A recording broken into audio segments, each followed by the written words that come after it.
नमः सिद्धेभ्यः।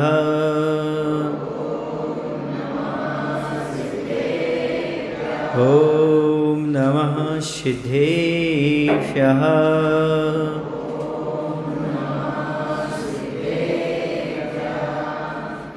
नमः श्रीवर्धमानाय निर्धूतकलिलात्मने सालोकानां त्रिलोकानां यदि विद्यादर्पणायते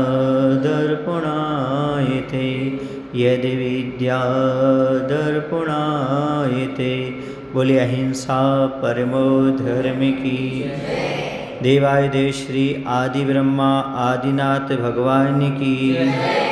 आचार्य गुरुदेव श्री विद्यासागर जी महाराज की। आचार्य समय सागर जी महाराज की।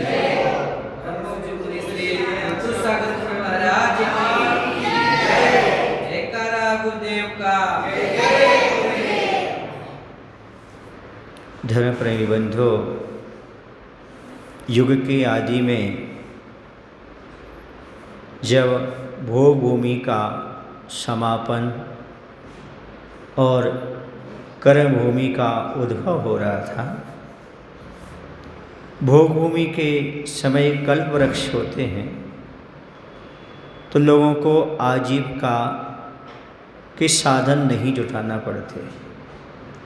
वहाँ पर सब कुछ कल्प वृक्षों से भोग की सामग्रियाँ प्राप्त हो जाती हैं।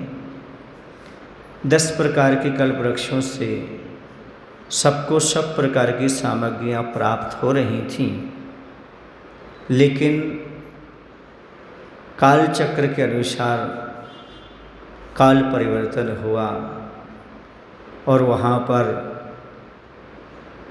जो कल्प वृक्ष थे वह समाप्त हो गए। उस समय लोगों को ज्ञान भी नहीं था कि आजीविका का निर्वाह कैसे किया जाता है, क्योंकि सब कुछ वृक्षों से मिल रहा था, कल्प वृक्षों से मिल रहा था। उनका नाम ही है कल्प वृक्ष। जो कल्पना की जाए वो प्राप्त हो जाए, उसका नाम है कल्प वृक्ष। 10 प्रकार के भोजनांग, पानांग, तुर्यांग, है ना, ये 10 प्रकार के कल्प वृक्ष होते जिससे सब मिलते हैं। उनसे मांगा जाए हमें मकान चाहिए मकान, भवन चाहिए भवन, भोजन चाहिए भोजन, सब जो कुछ भी आपको खाने पीने का, बजाने का जो भी सामान चाहिए वो सब वृक्ष के सामने बोलना पड़ता, सब आ जाता था। ये है भोग भूमि की व्यवस्था। उस समय नाभिराय भगवान के पास, भगवान के पिता नाभिराय थे, उनके पास लोग पहुँचे त्राहिमाम करते हुए कि हे राजन, कल्प वृक्ष समाप्त हो गए, हम लोगों को भोजन पाने की व्यवस्था कैसे क्या होगी। सब दुखी थे, क्योंकि अब कोई भी चीज़ सहज उपलब्ध होने वाली नहीं है, क्योंकि भोग भूमि का अवसान है। अब भोग प्रधानता समाप्त हो गई, अब कर्म की प्रधानता प्रारंभ हो रही है। नाभिराय के पास पहुँचे, उन्होंने कहा अब आगे कैसे व्यवस्था चलना है, कैसे आपके आजीविका का निर्वाह होगा। जाओ आदि कुमार के पास जाओ। उन्होंने अपने पुत्र आदि कुमार के पास भेजा।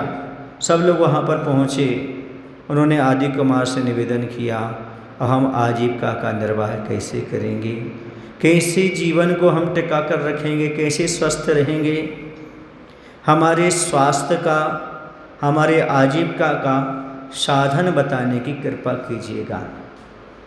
उस समय आदि कुमार सिंहासन पर आरूढ़ थे। उन्होंने बताया कि गृहस्थ के लिए 6 कर्म करना अनिवार्य है, जिनके माध्यम से वह आजीविका का निर्वाह कर सकते हैं। कृषि, अशी, मसी, शिल्प, कला, वाणिज्य, ये 6 कर्म यदि करोगे तो अपने जीवन में सुखी रहोगे। यदि गृहस्थ जीवन को सुखी बनाना चाहते हो, घर में रह कर के सुखी रहना चाहते हो, स्वस्थ रहना चाहते हो, धन संपदा आदि संपन्न रहना चाहते हो, तो उन्होंने 6 कर्म प्रत्येक प्राणी को करने योग्य बताए कि आप इस प्रकार का काम करिएगा, आप हमेशा सुखी रहेंगे, स्वस्थ रहेंगे और अपने परिवार का संचालन कर पाएंगे। आप कृषि तो जानते हैं, किसान लोग हैं यहाँ पर। 80 माने छत्री का काम, तलवार चलाना, मच्छी माने बही खाते आदि शिल्प कलाएँ आप जानते ही हैं, और वाणिज्य व्यापार आदि, ये सब किसने सिखाया था? युग के आदि में आदिनाथ भगवान ने सिखाया था। यदि आदि ब्रह्मा ने ऐसा न किया होता तो आज कोई भी सत्कर्म नहीं कर पा रहा था। उनका उपकार मानिएगा, उन्होंने गृहस्थ जीवन को सुखी बनाने के ये 6 कर्म बताए थे। आज हम आदिनाथ भगवान की जन्म जयंती मनाने के लिए बैठे हुए हैं। आज आदिनाथ भगवान की जन्म जयंती है।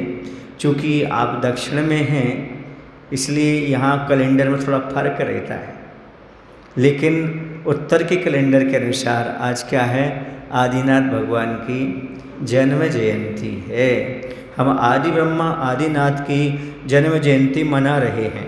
उसके माध्यम से हमें ये ज्ञात होगा, ये हमें जानकारी होगी कि आखिरकार हम आदिनाथ भगवान को इस रूप में मानते क्यों हैं। क्योंकि आदिनाथ भगवान को आदि तीर्थंकरी बोलते हैं, आदिम तीर्थंकरी बोलते हैं, क्योंकि उसके बाद जो कुलकर थे उनका समापन हो गया। जो अंतिम कुलकर थे वो कौन थे? नाभि राय। उन्हीं के पुत्र कौन हुए? आदिनाथ। वृषभदेव कह लो, आदिनाथ कह लो, आदि ब्रह्मा। अन्य ग्रंथों में आदिनाथ भगवान का व्याख्यान मिलता है, यजुर्वेद ऋग्वेद आदि में मिलता है। उसमें लिखा है चाहे 68 तीर्थों की वंदना कर लो।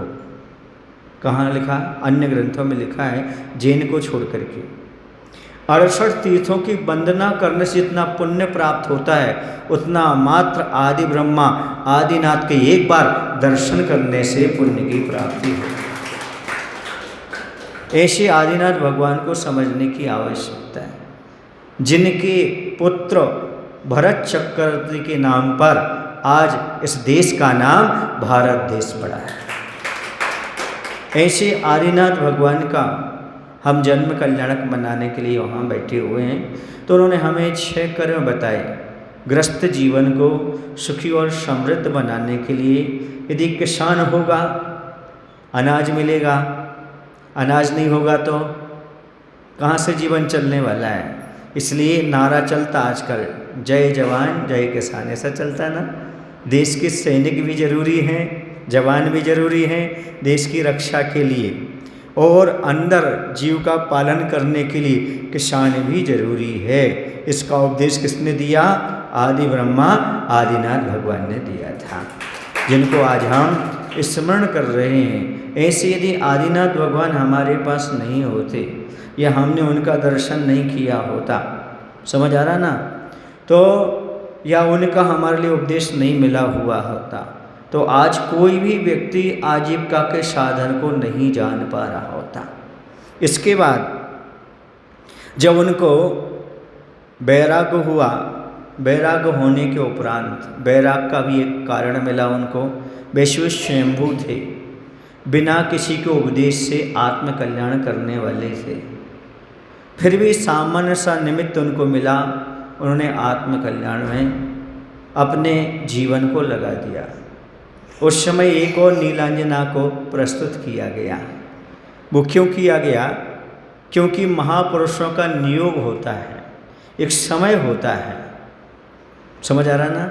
उसके बाद वह कल्याण मार्ग पर निकलते हैं। यदि वह स्वयं नहीं निकलते तो कोई ना कोई निमित्त तो कहीं ना कहीं से उनको मिल जाता है। तो सौधर्मेंद्र को चिंता हो गई उस समय कि इनका समय अब राज्य पाठ का नहीं है, आदि कुमार का समय अब दीक्षा लेने का है।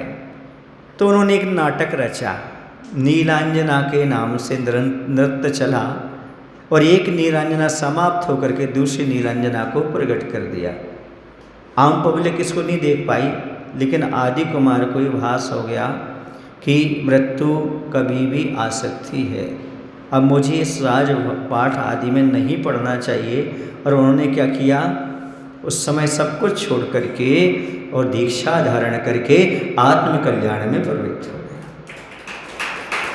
संसार को सुखी करने का, आजीविका के निर्वाह के 6 उपाय बताने के बाद वह स्वयं अपने आत्मकल्याण में लग गए।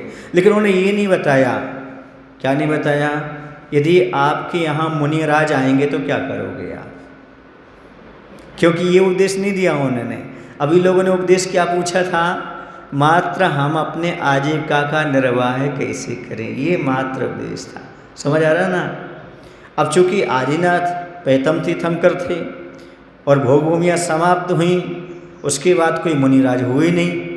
अब मुनिराज कौन हुए, कोई जानते नहीं था उनकी चर्या, आदिनाथ भगवान। अब आहाचर्या को निकले, निकलने के बाद क्या हुआ, 6 महीने तक उनको क्या विधि नहीं मिली, लोग पड़गाहन नहीं जानते थे। मेरा प्रश्न ये है, देवता लोग क्या कर रहे थे उस समय? उस समय देवता लोग क्या कर रहे थे, है ना। आप लोग कहते ना देवता बहुत सहयोग करते हैं, देवता ऐसा करते, देवता वैसा करते। मैं पूछना चाहता हूँ, वैराग्य दिलाने तो आ गए, पर आहार कराने क्यों नहीं आए? देवता आहार तो नहीं दे सकते, पर स्वप्न तो दे सकते थे ना, लोगों को विधि तो बता सकते थे ना, क्यों नहीं बताई? क्योंकि सबका कर्म पड़ा था। गृहस्थों का दानंतराय कर्म पड़ा था और आदिनाथ का लाभ अंतराय कर्म का उदय था। ध्यान रखना, देवता पुण्य पाप के खेल पर ही कुछ कर सकते हैं, अपने बल पर कुछ भी नहीं कर सकते। यदि आपका पाप का उदय है, कोई देवी देवता आपका सहयोग नहीं कर सकता, और पुण्य का उदय है तो सारा स्वर्ग टूट करके तुम्हारी सेवा में लग जाएगा। इसलिए तुम देवी देवता की उपासना मत करो, पुण्य पाप पर भरोसा रखो। किस पर भरोसा रखो? सच्ची बीतरागी भगवान की आराधना करते, उपासना करते हुए कर्म सिद्धांत पर विश्वास रखो। हम यदि जैसा कर्म करते हैं वैसा हमें फल मिलता है। कोई भी देवी देवता हमें कुछ भी देने वाला, हरने वाला नहीं है। समझ आ रहा ना। इसलिए विश्वास रख करके सच्ची बीतरागी की आराधना उपासना करो, जिससे पुण्य आपका बढ़ेगा। सब आपके पीछे आकर के आपकी सेवा व्यवस्था करते चले जाएंगे। सुन रहे ना, देवा भी तस् प्रणमन्ते जस धम्मे सयामनो। आचार्य कहते हैं, जो अहिंसा संयम आदि का पालन करता है, देवता भी उससे आकर के बार बार नमस्कार करते हैं, प्रणाम करते हैं। ये धर्म की महिमा है, ये संयम की महिमा है। आप लोग संयम को ग्रहण कर सकते हैं, लेकिन देवता तो संयम को ग्रहण नहीं कर सकते। देवता लोग जो है ना, सुने, आप लोग चौथे गुण स्थान से ऊपर नहीं उठ सकते, आप पंचम सप्तम गुण स्थान तक पहुँच सकते हो। देवता बड़े हैं कि आप बड़े हो, बताओ, बोलो। आप देवता मुनि को आहार भी नहीं दे सकते, आप क्या कर सकते, मुनि को आहार भी दे सकते हो। और ऐसा बहुत सारा आगम ग्रंथों में लिखा है कि जिन जिन श्रावक ने शील व्रत का पालन किया, भगवान की भक्ति की है, देवताओं ने आकर के उसके ऊपर पुष्पवृष्टि की है, उसको नमस्कार किया है। अर्थात गृहस्थ उन देवताओं से बहुत ऊंचा है। यदि वह अपने ओहदे को पहचाने तो, समझे तो। सुने ना, मिथ्या छोड़ करके वीतरागता की ओर बढ़े तो उसकी तो बहुत ऊंचाइयाँ प्राप्त हो सकती हैं। तो उस समय देवता भी कुछ नहीं कर पाए, क्यों? कर्म का उदय अपना है, देवता उसमें कुछ भी हस्तक्षेप नहीं कर सकता, कुछ भी नहीं दे सकता। हाँ, आपका पुण्य का उदय है तो देवता सहयोग करेगा। समझ आ रहा है ना। आप लोग इंग्लिश पढ़े ना, इंग्लिश में 2 वर्ब होती हैं, एक मेन वर्ब होती है, दूसरी हेल्पिंग वर्ब होती है। मेन वर्ब और हेल्पिंग वर्ब होती ना। मेन वर्ब हो तो हेल्पिंग वर्ब काम करती है। ऐसे पुण्य का उदय हो तो देवता काम करते हैं, पुण्य का उदय नहीं है तो हेल्पिंग वर्ब भी काम करने वाली नहीं होती। समझ आ रहा है आपको? हाँ, रूल्स समझो, रूल्स कहाँ पर हैं, कैसे यूज करना, कैसे लगाना, तब आपको काम बनता है। ये बताओ, मालिक की सेवा करने से नौकर आपका सहयोग करेगा कि नौकर की सेवा करने से आपको नौकर आपका सहयोग करेगा? पहले बताओ आप, मालिक की सेवा करोगे, नौकर तो आपके पीछे पड़ जाएगा, आपकी सेवा में लग ही जाएगा। बोलो गलत कह रहे कि नहीं? वो तो आपके पीछे हमेशा ही लगा रहेगा, ये निश्चित है। तो हमारे जो सबसे बड़े देवादिदेव भगवान हैं, आदि ब्रह्मा, उनकी उपासना करो। कोई हमें कुछ देने वाला नहीं है। ये प्रसंग हमें बताते हैं, आदिनाथ भगवान का प्रसंग हो, पार्श्वनाथ भगवान का प्रसंग हो, क्योंकि पार्श्वनाथ भगवान के ऊपर भी 7 दिन तक उपसर्ग होता रहा। तब कहाँ गए थे देवता लोग? जब उनका आसन कांपा तब आए, उसके पहले 7 दिन तक नहीं। क्यों? क्योंकि कर्म का उदय चल रहा था। अब देखिएगा, उन्होंने दीक्षा धारण कर ली। दीक्षा धारण करने के बाद जब उन्हें केवल ज्ञान प्राप्त हुआ, अब देखो, केवल ज्ञान के बाद उन्होंने खेती करने का उपदेश नहीं दिया। क्या नहीं दिया? अब क्या किया उन्होंने? इन गृहस्थों के लिए 6 काम तो बता दिए, खेती करो, है ना, क्षत्रियता को अपनाओ, शिल्प, वाणिज्य आदि बता दिए। अब ये करके पाप करेंगे, ये 6 कर्म करेंगे तो आजीविका का निर्वाह तो कर लेंगे, लेकिन पाप का बंध निरंतर होगा। सुन रहे ना? हिंसा, झूठ, चोरी, कुशील, परिग्रह, खेती करने में भी, इन सब चीज़ों में कहीं ना कहीं पाप का बंध होगा। अब इसके पाप का बंध कैसे छूटे? से उन्होंने फिर 6 कर्म बता दिए, 6 आवश्यक बता दिए। अब गृहस्थ को 6 कर्म से उपार्जित जो पाप है उसको नष्ट कैसे करें? तो उन्होंने 6 आवश्यक बता दिए। देव पूजा, गुरुपास्ते, स्वाध्याय, संयम, तप, दान। सुन रहे ना? संयम, तप और दान, ये 6 आवश्यक। धन्य आदिनाथ भगवान गृहस्थ जीवन भी बताया और मोक्ष मार्ग भी गृहस्थ को बताया। अब चूंकि तुम एक काम कर रहे हो, पाप का बंध तो करोगे, उस पाप के बंध से बचने के लिए क्या करना? 6 आवश्यक का पालन करना, प्रतिदिन भगवान का अभिषेक पूजन करना। सुने आप लोग कि नहीं? कितने लोग हैं जो अभिषेक करते हैं 30 घर में? 1, 2, ये बच्चा भी उठा रहा है छोटा सा, सुन रहे ना? तो भगवान का अभिषेक करो, भगवान का पूजन करो। सुन रहे ना? भगवान का पूजन, देव पूजन कहा है। क्या कहा है? सुन रहे हो ना? हाँ, तो साविकाएँ भगवान की पूजन करें। पूजन करने से जो आपके दिन भर के कार्य हैं वो नष्ट हो जाते हैं। समझ आ रहा? दिन भर जो पाप करते रहते हो, उस पाप से जो आपका दुख होना है, तो पाप को नष्ट करने का उपाय देव पूजा, गुरुपास्थी, गुरुओं की उपासना करना, स्वाध्याय, संयम, तप और दान। लेकिन आजकल के गृहस्थ बड़े चतुर हो गए। जो गृहस्थ जीवन में बताया था 6 कर्म वो तो कर रहे हैं, व्यापार अच्छे से करेंगे, है ना, नौकरी अच्छे से करेंगे, खेती किसानी अच्छे से करेंगे, लेकिन उससे जो उपार्जित पाप है उसको नष्ट करने के लिए 6 आवश्यक नहीं कर रहे। आदिनाथ भगवान के पहले की बात तो मान ली, बाद की बात नहीं मान रहे। यदि बाद की बात मान लोगे तो बाद में कुछ नहीं रह जाएगा, सबका कल्याण हो जाएगा, ये पक्का है। उस बात को भी स्वीकार करो जो आदिनाथ भगवान ने कहा, देव पूजा, गुरुपास्ते, स्वाध्याय, संयम, तप और दान। देखो, जो भगवान की भक्ति करते हुए भोगो भोग में लगता है, उससे कभी किसी चीज़ की कमी नहीं पड़ती।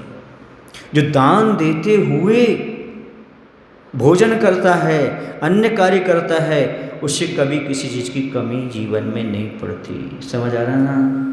2 गृहस्थ हैं, एक वो है जो मात्र कर्म तो कर रहा है लेकिन धर्म नहीं कर रहा है, उस पर भी आपत्ति आएगी। और एक जैसा है जो धर्म कर रहा है लेकिन कर्म भी कर रहा है, उस पर भी आपत्ति आएगी। अब दोनों में अंतर क्या है? दोनों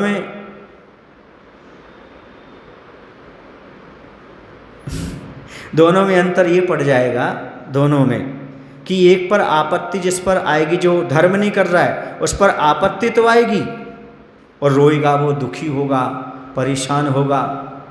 लेकिन जो धर्म करते हुए जी रहा उस पर आपत्ति आएगी, पर आपत्ति उसे महसूस नहीं होगी। समझ आ रहा है आपको? आ रहा? भगवान की भक्ति करने वाले को आपत्ति तो आएगी पर महसूस नहीं होगी। ध्यान रखना, भगवान की भक्ति करने वाले पर आपत्ति नहीं आती ऐसा मत सोचना। धर्म करने वाले पर आपत्ति नहीं आती ऐसा मत सोचना, आती है लेकिन सहन हो जाती है। याद रखो, छाता बारिश नहीं रोकती लेकिन बारिश में गीले होने से रोकती है। बोलो ना, छाता बारिश को नहीं रोकता लेकिन बारिश में आप गीले ना हो ये व्यवस्था छाता करता है। वैसे ही धर्मात्मा पर आपत्ति नहीं आती ऐसी बात नहीं है, पर आपत्ति से जूझने की क्षमता धर्मात्मा के पास आ जाती है। जो धर्म कर रहा है उस जीव पर आपत्ति आते हुए भी आपत्ति से निपटना कैसे है, ये क्षमता उसके पास अपने आप प्राप्त हो जाती है। जैसे छाता पानी को रोकता नहीं है पर आपको गीला होने से रोक देता है, गीला नहीं होने देता है, वैसे ही धर्म करने वाले पर आपत्ति नहीं आती ऐसा नहीं है, लेकिन आपत्ति आती है तो वो सहन हो जाती, सहनी हो जाती है। क्योंकि धर्म करते हुए जीव को पुण्य का संचय होता है। जो असाता आती है वह साता में कन्वर्ट हो जाती है तो सुखी से अपना जीवन यापन कर लेता है। ये 6 उपाय हैं मात्र अपने जीवन को सुखी बनाने के लिए। मैं एक बात आपको बताता हूँ, यदि डिप्रेशन में कोई व्यक्ति जा रहा हो तो उसे अभिषेक और पूजन से लगा दो और स्वाध्याय से लगा दो, उसका डिप्रेशन समाप्त हो जाएगा। क्यों? सुबह से नहाएगा धोएगा, भगवान का अभिषेक करने जाएगा, कुछ तो गुनगुनाएगा ना, अभिषेक पाठ गुनगुनाएगा, पूजन करेगा। तो कहते हैं जब भगवान के सामने अपनी बात रखो ना, कुछ लोग डिप्रेशन में क्यों आ जाते हैं? जब अपनी बात किसी से शेयर नहीं कर पाते। और अपनी बात सुबह से जब भगवान से शेयर करोगे आपको डिप्रेशन आएगा ही नहीं, हमेशा स्वस्थ बने रहोगे आप। तो भगवान की भक्ति करने से माइंड फ्रेश होता है, भगवान के दर्शन करने से पुण्य का संचय होता है। कुछ लोग होते हैं वो बोला करते, पता नहीं आज मैंने सुबह सुबह किसका मुख देख लिया, मेरा काम बिगड़ गया। मैं कहता हूँ सुबह सुबह भगवान का मुख देखो, गुरु का मुख देखो, कभी काम नहीं बिगड़ेगा, आपका पूरा दिन अच्छे से जाएगा। जब भगवान के दर्शन करोगे, गुरु के दर्शन करोगे, पूरा आपका दिन अच्छा चला जाएगा। जब लिखा 68 तीर्थों का पुण्य मिलता है आदिनाथ के दर्शन करने से, तुम तीर्थ करने कहाँ कहाँ जाओगे? यहाँ घर बैठे भगवान के दर्शन हो रहे हैं, समझो आप बहुत बड़ा पुण्य का संचय अपने जीवन में कर रहे हो। इसके साथ साथ गुरु के पास जाओगे, गुरु के प्रवचन सुनोगे। ऐसे भी आप बैठे हो, कैसा लग रहा है आपको? अच्छा लग रहा ना? गर्मी तो नहीं लग रही ना? नहीं लग रही। क्यों? क्योंकि आपके लिए क्या सुनने को मिल रहा है? उपदेश सुनने को मिल रहा है। कहते जो ठंडक नहीं होती पानी में, वो ठंडक होती ज्ञानी में। ज्ञानी की वाणी में ठंडक होती है। और साधु के पास जाओगे आपको पुण्य का संचय होगा, आप अस्वस्थ नहीं होंगे। जब तक साधु के पास रहेंगे, सेवा भगवती करते रहेंगे तो पुण्य आपको प्राप्त होता रहेगा। एक बार आचार्य से किसी ने पूछा, आचार्य जी जो भीम जी हुए हैं, हनुमान जी हुए हैं, ये बड़े शक्तिशाली हुए हैं। हनुमान जी तो बचपन में ही विमान से नीचे गिर गए, शिला चूर चूर हो गई, लेकिन उनका कुछ नहीं बिगड़ा, वो तो अंगूठा चूस रहे अपना। ये ताकत कहाँ से आई? उन्होंने इस भाव में तो कुछ पुण्य किया नहीं, ताकत कैसे आई? तो आचार्य ने कहा पूर्व भाव में उन्होंने मुनियों की सेवा की है, भैया व्यक्ति के उसका परिणाम है कि ऐसा शरीर प्राप्त हुआ। आज जहर भी दे करके उनको मार रहे हैं दुर्योधन, तो अभी वो मरने वाले नहीं हैं, जहर भी अमृत बन रहा है। क्यों? मुनियों की सेवा का फल। समझ आ रहा आपकी? नहीं। ये बाहुबली भगवान 1 वर्ष तक निराहार उपवास किए, मुनि दीक्षा तो ले ली लेकिन कभी आहार को नहीं उठे। 1 साल तक उन्होंने कभी 1 साल में आहार ही नहीं किए। 1 साल के बाद केवल ज्ञान हो गया, आहार ही नहीं किया उन्होंने अपने जीवन में। इस क्षमता कहाँ से आई? ये सब मुनियों की सेवा वैवर्ती का फल उन्हें प्राप्त हुआ। समझ में आ रहा ना? गुरु पास थी। स्वाध्याय, स्वाध्याय क्या करो? स्वाध्याय करने से क्या होता है? हमें अपने परिणामों का ज्ञान होता है। जैसे अखबार पढ़ते थे पहले, आजकल तो मोबाइल आ गया, पहले अखबार पढ़ते थे, है ना, न्यूज़पेपर। क्यों पढ़ते थे? क्योंकि बाज़ार का भाव जानना पड़ता था। जैसे बाज़ार के भाव जानने के लिए न्यूज़पेपर पढ़ते हैं, वैसे ही आपके लिए अंदर के भाव जानने के लिए स्वाध्याय अवश्य करना चाहिए। हम अभी कौन से परिणाम में हैं, मिथ्यात्व में, सम्यक्त में, कषाय में, किस रूप में, ऐसा ज्ञान हमारे लिए स्वाध्याय से हो जाता है। और संयम, थोड़ा बहुत संयम रखोगे तो स्वस्थ रहोगे। रात्रि भोजन का त्याग करो तो स्वस्थ रहोगे, और ज़्यादा खाओगे तो अस्वस्थ रहोगे। समझ आ रहा ना, संयम का पालन। तब थोड़ी बहुत तपस्या करो, उपवास आदि करो। यदि महीने 15 दिन एक उपवास करते हो तो आपका शरीर स्वस्थ रहता है। डॉक्टर्स भी यही कहते हैं कि यदि आप लोग थोड़ा सा कम खाते हो, ऊँध उदर आदि करते, पेट से कम खाते हो, समझ आ रहा ना, शयन करने से 6 घंटे पहले भोजन कर लेते हो तो आप स्वस्थ रहोगे। ये संयम हो गया। तब भी हो गया दान। अब जो भैया अभी कह रहे थे महाराज कुछ उपदेश दे दो दान देने का। अब मैं आपसे पूछना चाहता हूँ, आप लोग खेती किए? कुछ लोग खेती की आप लोगों ने? खेती शेत की ना? तो आप लोग बीज डालते हो खेत में? कितने लोग डाले? बीज डाले। तो बीज डालते हो तो दुखी होते कि खुश होते हो? क्यों? हैं? क्योंकि एक का 100 गुना मिलेगा, है ना? आप बैंक में पैसा डालते हो, क्या उद्देश्य रहता है आपका? क्या अंदर क्या भाव रहता है? मैं इन्वेस्ट कर रहा हूँ कि हाँ, उसमें आगे चल कर के ब्याज सहित मिलने वाला है ना, ये रहते ना। और जब मंदिर में दान देते हो तो हाँ, अभी नहीं सोचते, ऐसा नहीं सोचते।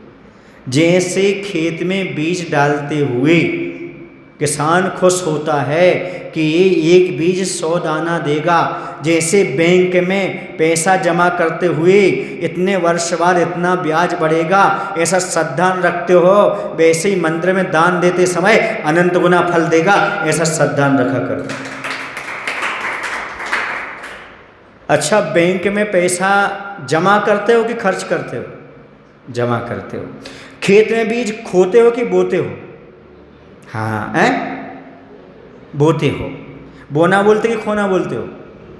बीज में, खेत में बीज बोया, खोया तो नहीं। बैंक में पैसा खर्च किया कि जमा किया? जमा किया। अब दान देते तो हमने पिछले साल इतने खर्च किए थे, बोलो ना। नहीं, उस समय श्रद्धान रखो, जैसे बैंक में जमा करते हो ये बोलते हो, वैसे ही आप खेत में बोना हो तो बोलते हो, ऐसे बोला करो, मैंने अगले भाव के लिए एफडी तैयार कर ली। जिस भाव में हम दे रहे हैं आगे वो हमें मिलने वाला है कालांतर में। दुनिया की बैंक फेल हो सकती है, सहारा बैंक है और भी बैंक है, फेल हो सकती है, डूब सकती है, सुन रहे? और आजकल हो भी रही है यस बैंक, हाँ, तो फेल हो सकती है, डूब सकती है। और जो बीज आपने खेत में बोया, पानी गिरे ना गिरे, पाला पड़ जाए, कुछ भी हो जाए, जरूरी नहीं कि वो मिल जाए, लेकिन धर्म की एक ऐसी बैंक है जिसमें डाला है तो वो आपको प्राप्त होना ही होना है, कहीं भी जाने वाला नहीं। समझ आ रहा? ये विश्वास रखा करो। जब कभी दान का भाव आए तो ये सोचा करो, ये हमारी एफडी बन रही है, इस भाव में यश मिलेगा, अगले भाव में पुण्य मिलेगा, और इतना मिलेगा जिसकी कोई कीमत नहीं। समझ आ रहा? ये किसके कारण? दान देने से। ये 6 आवश्यक आदिनाथ भगवान ने बताए ताकि आप अपने जीवन में कुछ अच्छा कर सको। ये प्रकृति का नियम है, जितना दोगे उतना पाओगे। सुन रहे आप लोग कि नहीं? कुएं से पानी निकालोगे तो उसमें आएगा, और पैक कर दोगे तो सड़ जाएगा। ये प्रकृति का नियम है। यदि कुएं का पानी सुरक्षित रखना है तो पानी निकालते रहना चाहिए। सुन रहे आप लोग कि नहीं? और धन को सुरक्षित रखना है तो दान देते रहना चाहिए। यदि कुएं से पानी नहीं निकलेगा तो सड़ जाएगा, सुन रहे हैं? और यदि धन नहीं निकलेगा तो पाप का बंद कराएगा।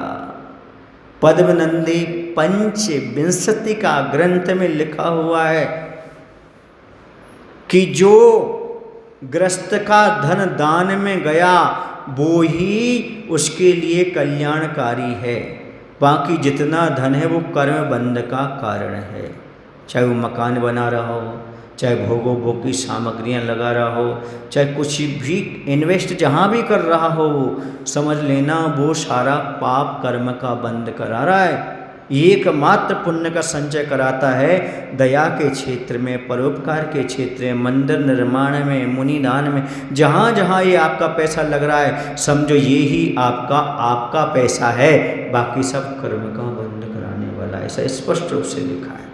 यदि कर्म का बंध नहीं कराना चाहते हो तो आपका जो पैसा मिला हुआ है उसका सदुपयोग करो। जैसे आपने भव्य जिनालय के निर्माण में किया, जैसे संत निवास में आपने किया है, ये हम आपको आशीर्वाद देते हैं, आपने इसको अच्छा किया, ये अच्छा काम है। ऐसे ही पैसे का सदुपयोग करते रहो, क्योंकि ये तो आया और जाने वाला है।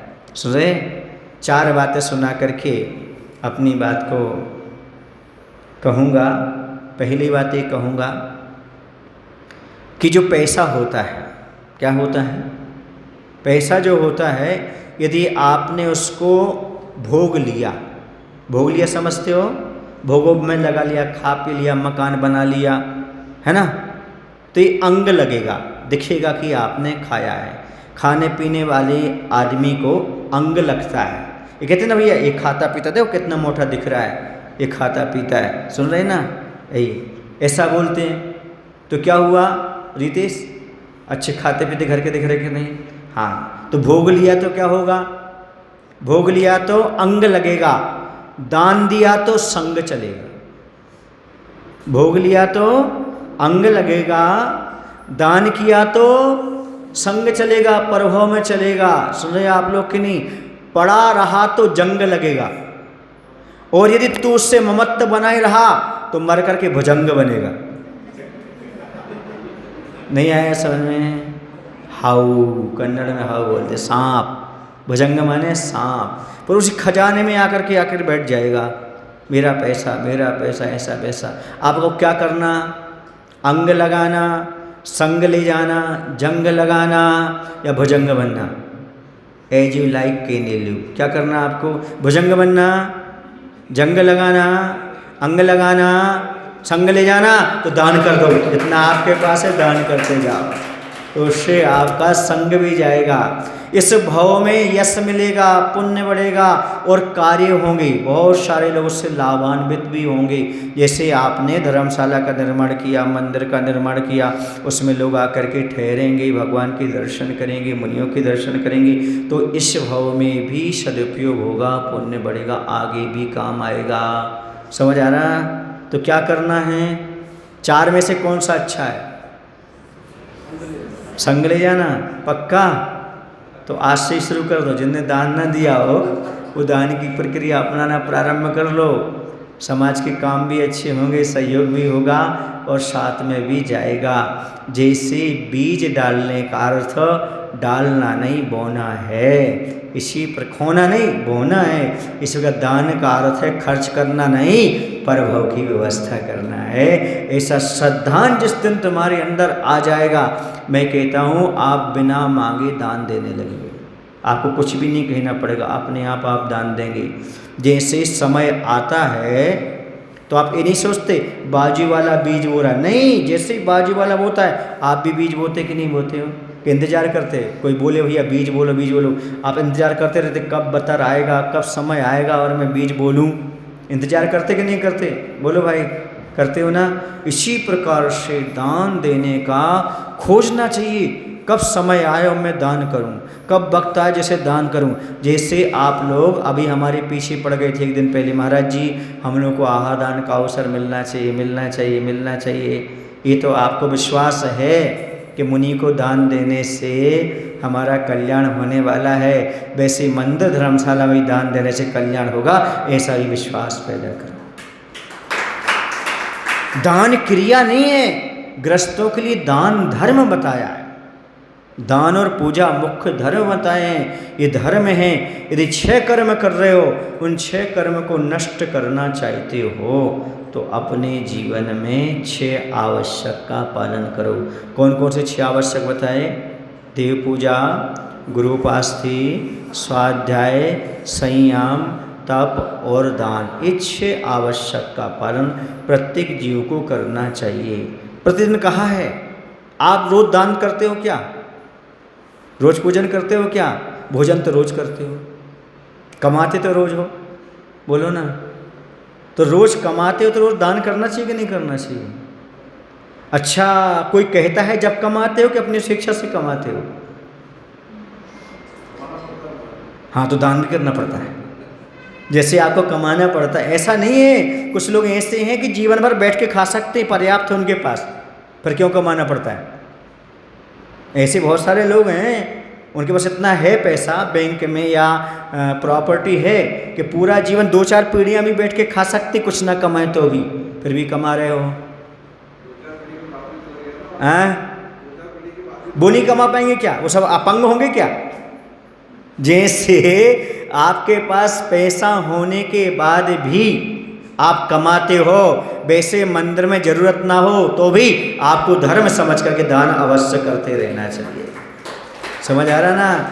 आगे पीढ़ियां व्यवस्थित होती जाती हैं। जैसे अच्छे अच्छे मंदिर, जैसे आप क्षेत्र पर गए, आपको बहुत अच्छे अच्छे मंदिर मिल गए, ये किसने बनाए? अब आप वहाँ दर्शन कर रहे हो, अब आप भी बनाओ ताकि आगे वाले आने वाली पीढ़ी को, जैसे पिंपले सौदागर वाले बना रहे हैं, ताकि आगे पीढ़ी वालों को जिन दर्शन प्राप्त होते रहें, भगवान का दर्शन का लाभ प्राप्त हो सके। तो आदिनाथ भगवान का व्याख्यान जैन के अलावा अन्य जैनेतर ग्रंथों में भी बहुत पढ़ने को सुनने को मिलता है, क्योंकि आदिनाथ भगवान युग के आदि में रहे हैं और उनका विशाल व्यक्तित्व था। और आदिनाथ भगवान, सबसे बड़ी बात तो ये थी कि उनके पुत्र के नाम पर देश का नाम भारत देश पड़ा। ब्राह्मणी सुंदरी भी जो पुत्रियां हुईं उनको भी अंक और शब्द विद्या उन्होंने दी। बहुत कुछ युग के आदि में आदिनाथ भगवान ने सबको जीवन शैली सिखाई है। यदि वही जीवन शैली प्रत्येक व्यक्ति अपनाता रहे, 6 कर्म करते हुए 6 आवश्यक का पालन करते रहे, इन 6 उपायों के माध्यम से वह जीवन में कभी दुखी नहीं होगा। जो देव पूजा, गुरुपास्ति, स्वाध्याय, संयम और दान करते हुए, तप करते हुए ग्रस्त जीवन में भी रहता है तो कभी दुखी नहीं होगा। इस भव में सुखी रहेगा और परभव में सुखी रहेगा। 6 आवश्यक पालने से स्वस्थ भी रहते हैं। मैंने आपको बताया, स्वाध्याय आदि करने से, पूजन आदि करने से बहुत सारे विकार समाप्त होते हैं, बहुत सारी बीमारियां समाप्त होती हैं, असाता छटता है और अंतराय कर्म भी नष्ट होता है। जब अंतराय कर्म नष्ट होता है तो भोग की सामग्रियाँ मिलती तो सुख मिलता है, और जब अशाता नष्ट होता है तो शरीर स्वस्थ रहता है। तो सुखी रहना हो और स्वस्थ रहना हो तो ये 6 उपाय अच्छे से अपनाइएगा। देव पूजा, गुरुपास्ति, स्वाध्याय, संयम, तप और दान। आज का प्रवचन इतना ही पर्याप्त समझता हूँ, क्योंकि आगे और भी हमें थोड़ा समय लेना है, फिर विहार भी करना है। बोले महावीर भगवान की जय। आचार्य गुरुदेव श्री विद्यासागर जी महाराज की जय।